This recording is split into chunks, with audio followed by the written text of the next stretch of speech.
যখন আমি সিঙ্গেল ছিলাম ভাবছিলাম আমার পাশে যদি আরেকজন হতো কতই না ভালো হতো।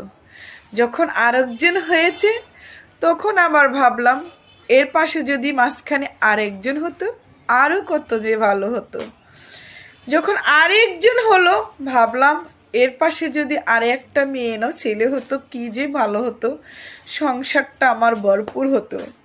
এখন কি ভাবতেছি সব কটাকে বের করে আগের মতো সিঙ্গেল হয়ে হাত পাও চড়িয়ে ঘুমায়। ও মাই গড, তিনজন চারজন আপু কখনো এটা নিয়ে স্বপ্ন দেখবেন না, সিঙ্গেল থাকবেন, ভালো থাকবেন। দেখেন ঠান্ডা লেগেছে আমার বুকে, এত জ্বালা জ্বালার নাই তো শেষ। কে বলেছে বাচ্চা কাচ্চা ফুটাইয়া ফুরাইতো বাংলাদেশ? দরকার ছিল বাচ্চা কাচ্চা এতগুলো ফুটানের? হ্যাঁ রে, তখন কত বোকা ছিলাম, কি দরকার ছিল এই জীবনটাকে।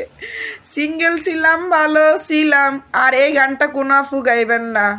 সাজানকে ঘরে জানা, মেরা সাজানকে ঘরে জানা, নো।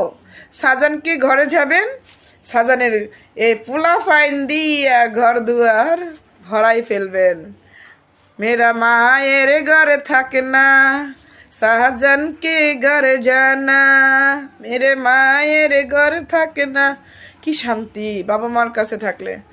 10টা বাজে ঘুম থেকে উঠবো, 12টা বাজে ঘুম থেকে উঠবো, নো টেনশন, নো প্যারা। পাতাই সিনেমা, নাস্তা কই? সামনে হাজির। আমার কথা কেউ কিছু মনে করবেন না, এটাই মেয়েদের বাস্তব জীবন তুলে ধরলাম। মেয়েরা শাহজাহানকে ঘর যাব না। ভালো থাকবেন বন্ধুরা।